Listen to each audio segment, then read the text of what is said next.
குடும்பம் மற்றும் பணம் தொடர்பான பிரச்சனைகள் பலரின் வாழ்க்கையில் ஒரு பொதுவான சோதனை. ஆனால் நம்மை வழிநடத்தக்கூடிய ஒரே சக்தி முருகப்பெருமான்.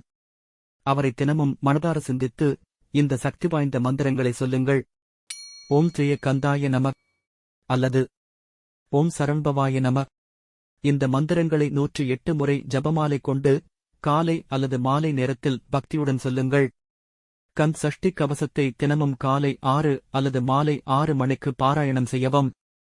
இது குடும்பத்தை பாதுகாக்கும், நிதி நெருக்கடிகளைத் தீர்க்கும். செவ்வாய்க்கிழமைகளில் விரதம் இருந்து முருகன் கோவிலில் அர்ச்சனை செய்து திருப்புகழ் பாடுங்கள். வெற்றிலை, சிவப்பு பூக்கள் கொண்டு வீட்டிலேயே முருகனுக்கு பூஜை செய்து தீபம் ஏற்றுங்கள்.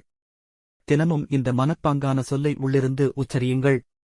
ஓ முருகா, என் குடும்பத்தில் ஒற்றுமையும் என் வாழ்வில் செழிப்பும் தந்தருள்வாயாக. முருகரிடம் குடும்பமாக பாடுங்கள். வள்ளி தெய்வானை சமேத சுப்பிரமணியர் படத்தை வீட்டில் வையுங்கள். வெள்ளிக்கிழமை மகாலட்சுமியை வழிபடுங்கள். நம்பிக்கையும் முயற்சியும்தான் வாழ்க்கையை மாற்றும் முதல் படி.